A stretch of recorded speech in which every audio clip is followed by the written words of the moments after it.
Jai Hind everyone. Welcome to my YouTube channel, which is explore yourselves, banking and general knowledge, etc.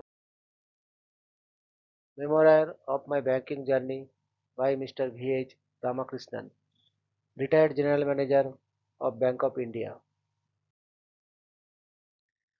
Episode number 25. The chapter Kenyan Safari is continuing.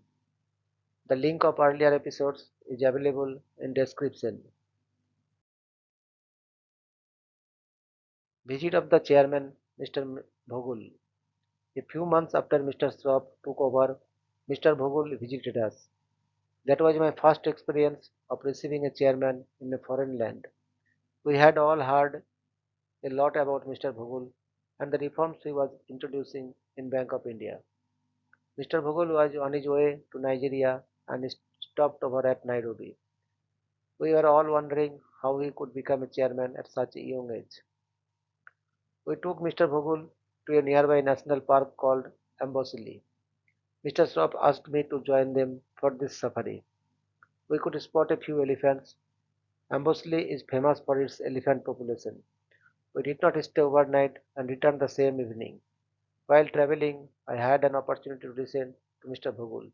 He told us about how he conceptualized the idea of opening industrial finance branch, the discussions he had with senior executives, different viewpoints which emerged, and how he got the approval of RBI. Those who joined the bank in this century may not be aware that Bank of India was the first bank to open a specialized branch for industrial financing. All the other banks copied this concept later. The first IFB was opened in Chennai with Mr. N.B. Subramanian as the manager. In those days, we had to submit every half year detailed statements called second lot. It was a laborious work for a branch. Mr. Bhogul explained how he had made the HO to send pre-prepared forms from head office with branches to fill in only the outstandings. It was a big time saving reform. In the evening, we had arranged for the Arya Samaj to invite Mr. Bhogul for delivering a talk. That was the first time I heard him as public speaker. There were no dramatics. It was extempore, seemed to come from his heart. It captivated the audiences. He told us a small anecdote. I'll try to tell in his own words. I was watching a quiz program on the TV. The students who were participating were quite brilliant. They answered all questions pertaining to science, politics, economy, etc. with ease. I was admiring their knowledge. Then the quiz master asked one question. What was the duration of the Kurukshetra war between Pandavas and Kauravas? There was a deadly silence. Then the students started making wild guesses. Some said 9 years, dash years, some said months. No one could come anywhere near the correct answer of 18 days. Then I realized that we have failed to teach our children about our ancient epics and the values which they teach. His speech revealed his communication skill, kept the audience spellbound.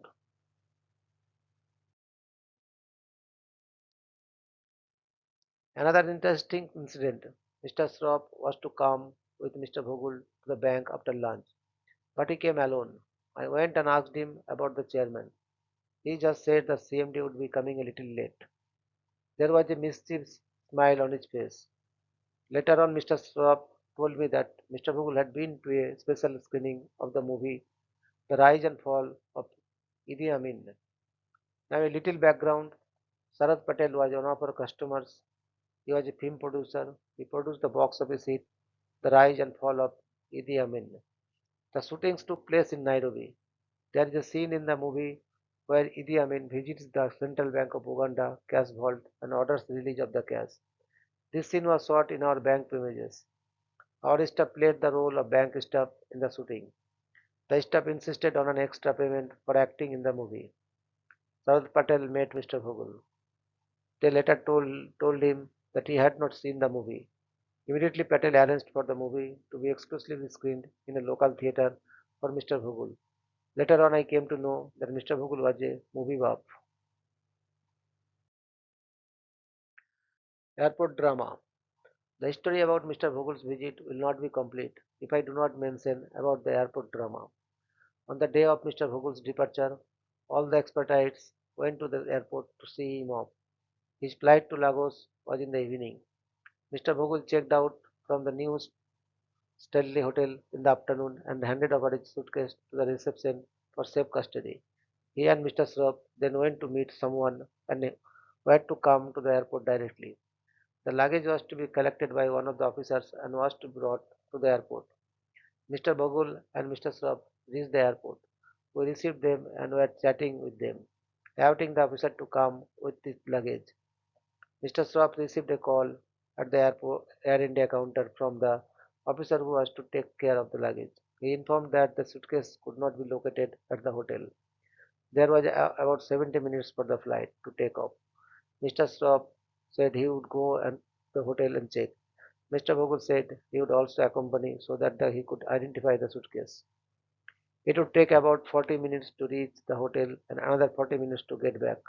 We thought it would be difficult to catch the flight. Mr. Srup told the driver to step out and drove the car with Mr. Bogul by his side.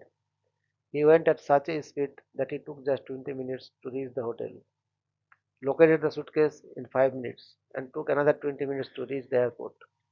We were tense throughout this period, but Mr. Bogul and Mr. Srup entered laughing. Both were very cool and calm, just in time to check in and board the aircraft. When I was in Lagos, Mr. Srup wrote to me that he would be coming there to meet the dealer of JB Chemicals. Mr. Srup had quit the bank and joined JB Chemicals. I invited him to stay at Allied Bank guest house. I received him at the airport. After 45 minutes of drive, we reached the guest house. Mr. Srup said he had brought something for me and tried to open the suitcase, but he could not. Then he realized that he had picked up a wrong suitcase at the conveyor belt. We again went back to the airport. Srup was not tense at all. He went on chatting about Bank of India and common friends. We reached the airport and went inside. We found a Nigerian sitting with a hand on his head with a suitcase by his side. That was Mr. Swap's suitcase. We exchanged the luggage. The Nigerian did not even blame us. He thanked us profusely and went away. Housing loans. As in charge of credit department, I noticed something peculiar. Even though there was special schemes for providing housing loans at concessional rates to staff members, there were hardly any takers. I discussed with my senior clerk, Mukiti, about this. He told me that our scheme was restricted to financing construction of houses or buying of flats only in Nairobi. It was very expensive to go for a house or flat in Nairobi. He also added that many staff members had their own land at their native places. If the bank could consider financing them to construct houses in their native place, it would be a great help. I found merit in his statement. I told him to prepare a memorandum. Mukit was good in drafting, and I sent it for consideration by head office. To my pleasant surprise, it was approved by head office without any hitch. Then the flow of requests for housing loans started. Needless to say, the staff were very happy. When my term was to end, the union leader came to me and told me that the staff wanted to give me a farewell party. I was surprised.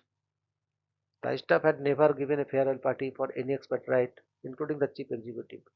The practice was whenever an expatriate was leaving, he would we would order crates of soft drinks which would be distributed to all staff members, but they never gave any party.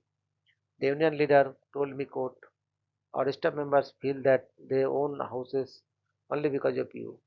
They are therefore particular to show their gratitude by organizing a party for you. At the farewell party, also he mentioned that it was after 20 years they were giving a party to an expatriate.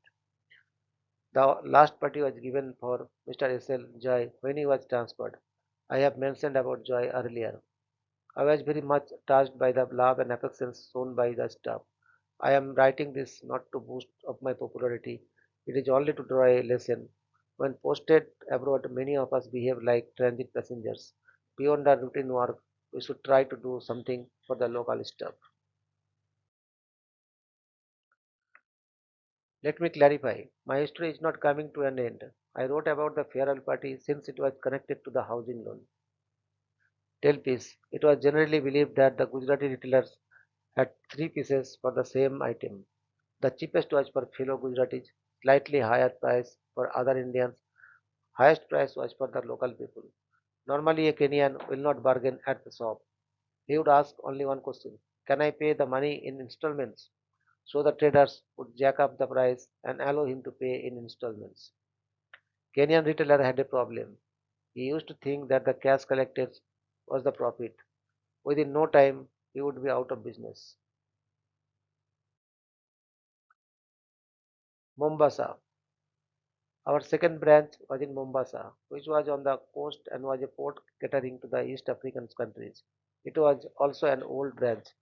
We had one more branch in Kisumu, which was closed down long before I went to Nairobi.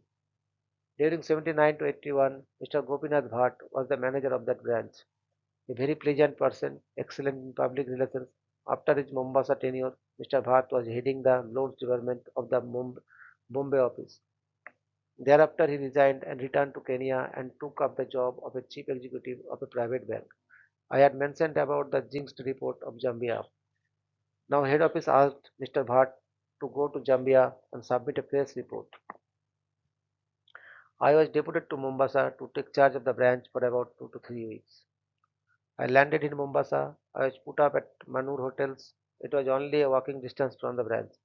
I was quite happy about this assignment for three reasons. One, it was an opportunity to visit a new city in Kenya. Second, my good friend Mr. N.S. Srinivasan was the manager of Bank of Baroda branch. He was earlier in Nairobi. Third, an opportunity to meet that famous actress Mumtaz and her husband Mayur Madhwani. Madhwani had a sugar mill near Mombasa, and we are the bankers. The branch was in a rented building. Ground and first floor. Manager's cabin was in first floor along with advances department. If my memory is correct, there were three local Gujarati officers. One was Mr. Ved, who was a very timid person. Another was Mr. Kamdar with a frightening mustache. Looked just the opposite of Ved. I am unable to remember the name of the third officer. There was also an experienced Kenyan Muslim officer called Nasir. The branch had very good accounts, mostly of ethnic businessmen. There was no rush at the branch. For the first time after I joined Bank of India, I found that there was not much work for me to do. Literally had to kill my time. Everything was up to date. Mr. Nasir used to put up the review proposals exactly on the due date. Once in a while, a customer may drop into my cabin only for chit chat. Mombasa was a leisurely city. Humid and sultry weather. People were used to take an afternoon siesta. All shops would be closed between 1 and 4 p.m. Even our branch was closed for 2 hours during lunchtime. I used to go to the hotel, have my lunch, and take a power nap. What a luxury. My desire to meet Mumtaz did not materialize as she and Mayur were out of the country. I could only meet their cook. I had lunch with one Patel at his house. He served nice jalebis. He said Mumtaz was his neighbor and he had called their cook to make the jalebis. Srinivasan of Bank of Baroda used to come to pick me up every day at about 6:30. He insisted on our having dinner together, invariably at his house. He and his wife were excellent hosts. Our friendship did not end with Kenya. Even now we are in touch with each other. Mr. Srinivasan rose to become the general manager of Bank of Baroda. He was in charge of the merger of Banaras State Bank Limited with Bank of Baroda. Did a wonderful job. He should have become ED and CMD, another unsung hero.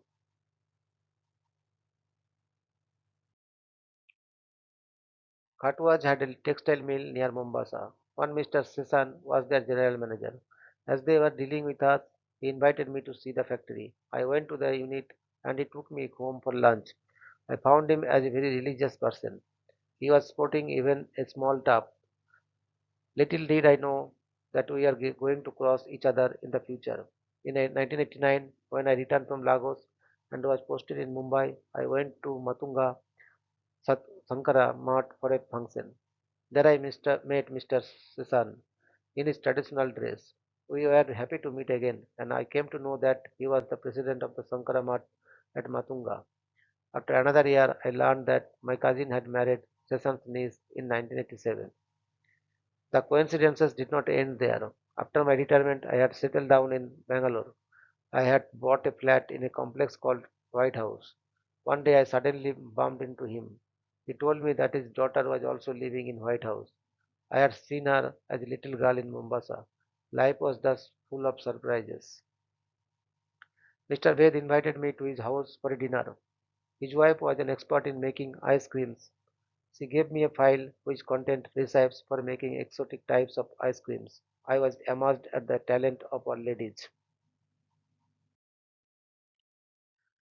Mombasa had a number of beach resorts. Each resort had a direct access to the sea. White Sands was one of the popular resorts owned by Bohraj of Nairobi. Srinivasan took me to a few resorts in the evenings. All these resorts were full of European tourists. The sea used to be shallow. You could walk almost 200 meters in the water. The story about Mombasa would not be complete if I do not mention about the plans to construct our own premises. When I was there, work was at the planning stage. I went and saw the site. When I was in Nairobi, Mr. R.P. Baddo, General Manager, visited Nairobi. He met the architects appointed for constructing the Mombasa premises. They explained to him about a novel concept in their design. Mr. Baddo was not convinced. In his own in- inimitable style, he told the architects, "You cannot experiment your architectural dreams at Bank of India's cost." This is one of the memorable quotes I always remember. When I returned to Nairobi, I felt as if I was returning from a holiday. Internal audit or income generation. During my tenure at Nairobi, the internal auditors landed led by one Marathi name changed. I think there were two officers to help him. I am not sure whether it was one or two.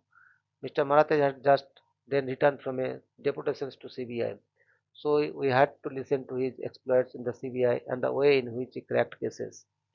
He seemed to get a sadistic pleasure in punishing people.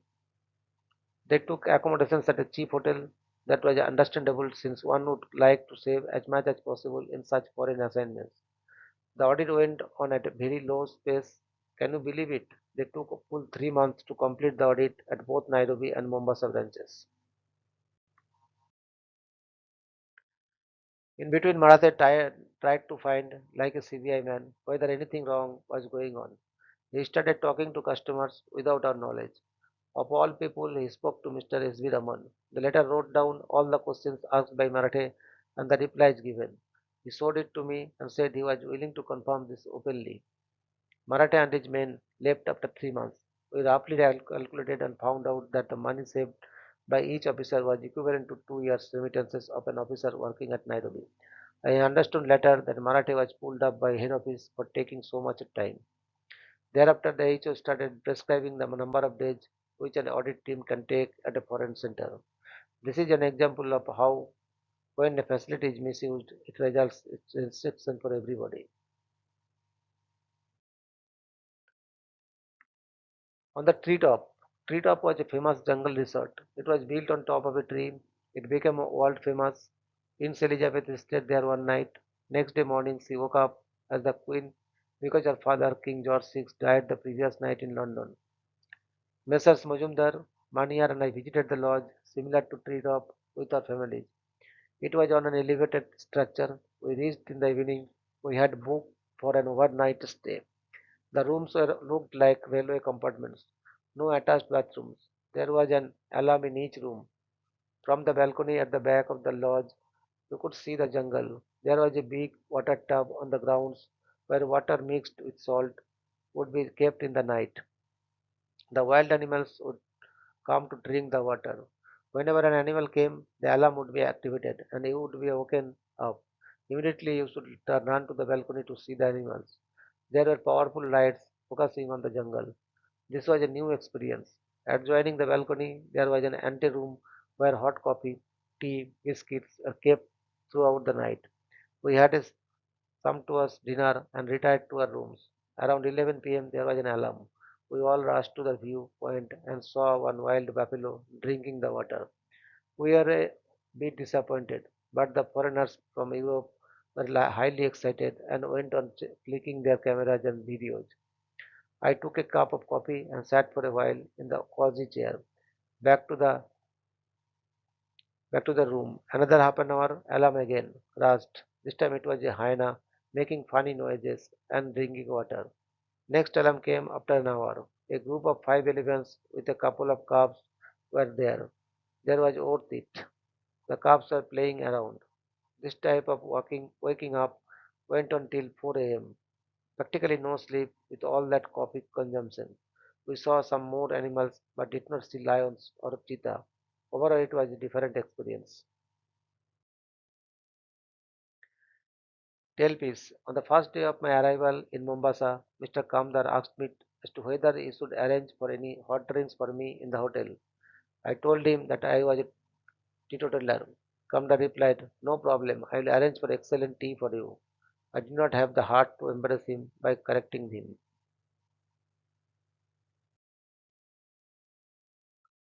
Another trip to India. I had written earlier that I had to go to India in September 1980 when my mother passed away. It was our custom to perform monthly ceremonies for the departed soul for 1 year. Unfortunately, in those days, there were no pundits in Nairobi who could perform these ceremonies. I was forced to skip those ceremonies. I used to observe fast on those days and avoided eating outside. Hindu religion has a provision to take care of such omissions. I was told that I could perform the ceremonies together with a penalty at the time of the first death anniversary. Since I was feeling a little guilty of not performing them every month, I decided to perform the annual ceremony at Varanasi in September 1981. This time I decided to go there with entire family. My wife and children went to Chennai about a couple of weeks earlier. I took a flight to Mumbai and from there by an overnight train to Varanasi. Once again, I have to remind you that there was no home travel entitlement during the tenure. We had arranged to perform the ceremonies. It lasted 4 days at the house of one very learned Pandit called Agnihotri Subramania Ganapatigal. He had a big house at Hanuman Ghat. His main income was from tourists who visit Varanasi to perform religious ceremonies. There was a provision to stay in his house also. However, he stayed at the Sankara Matam, which had independent small houses just opposite to the Pandit's house. Ganges was in a full flow. It was a pleasure to take bath in the river every morning, but it was an effort to go to the river through narrow lanes with huge buffaloes coming in the opposite directions. Subramania Ganapdigal was an old person. When I entered his house, I felt I was in the year 1940. Very old fashioned, he had only a radio on which only Carnatic music should be heard. He had 4 sons, all very well trained in Vedas and all married at a very young age. He claimed that many crises could be overcome by chanting the right Vedic hymns and performing the right havans. He told me an incident where an Indian was arrested in a foreign country. His parents approached him to do something. He organized immediately a havan to be performed in which 11 pandits participated and were chanting a particular sloka from early morning till evening. By the time they finished, the Indian was released. He claimed it was the effect of powerful prayers. A disclaimer, I am just writing what he told me. It might have been a coincidence also. I do not know. The ceremonies were performed very well and I had a great satisfaction. I also called on the manager of Bank of India Varanasi branch, on Mr. P.V. Raman, whom I knew from Chennai. Incidentally, the second son of Subramania Ganapadigal, Narasimhan, moved to Mumbai and is a leading Pandit there. He is the family priest for many corporate panchos. He has a big team of Pandits working with him. There is a proverb in Tamil, Katra Banuku, Sandra Idali Millam Siripu. A learned man gets fame wherever he goes. On my return, I stopped at Mumbai. I called on the executives at head office. When I went to Mr. R. Paramastaran's room, it was around 1 p.m. He was very happy to see me. He said, Ramakrishnan, you have come all the way to India to perform the annual ceremony of your mother. I am very proud of you. Then he insisted that I should have lunch with him. I think there were no executive lunches in those days. He was going home, Diamond Court, for lunch. I went with him in his car. I had hot dosas with him. As a typical South Indian Brahmin, he was having meals in the morning at 9 a.m. and tiffin in the afternoon. I was also like that till I left India. In Nairobi, since I had to leave for office at 8 a.m., it was not possible to have full meals. I started taking bread in the morning and carried a packed lunch. That day I saw the other side of Mr. Parameswaran. I had always found him very formal and serious. I never thought he would exhibit such love and affections towards me. When I met Mr. Reddy Rege, he gave a shocking news. Can I call it a pleasant shocking news? He told me that the bank was considering opening a branch at Monrovia, capital of Liberia. He added that if finalized, I would be posted there as manager to open the branch.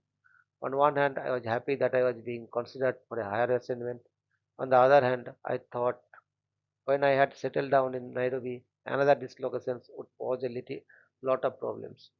Already I had no savings with the trip to India with family. I had exhausted all my savings, 2 years abroad and nil savings. My only asset was the car against which there was a loan. I could not say no to Mr. Rege. I thanked him for considering my name. I thought my foreign posting was jinxed.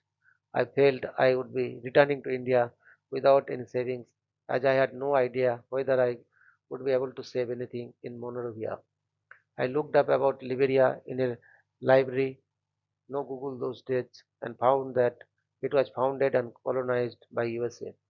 All the American slaves were settled there. Not so encouraging. I prayed to God to save me from this posting. Well, God listened to me. Bank dropped the idea of opening a branch there. Fourth shock, Pillai Committee report. The most awaited Pillai Committee report was released. When I joined the bank in 1966, there were two grades, namely 1 and 2. Normally, those who were promoted from clerical cadre would go to grade 2. Direct recruits who were graduates would be taken as grade 2 officers. Those with postgraduate or professional qualifications would be placed in grade 1.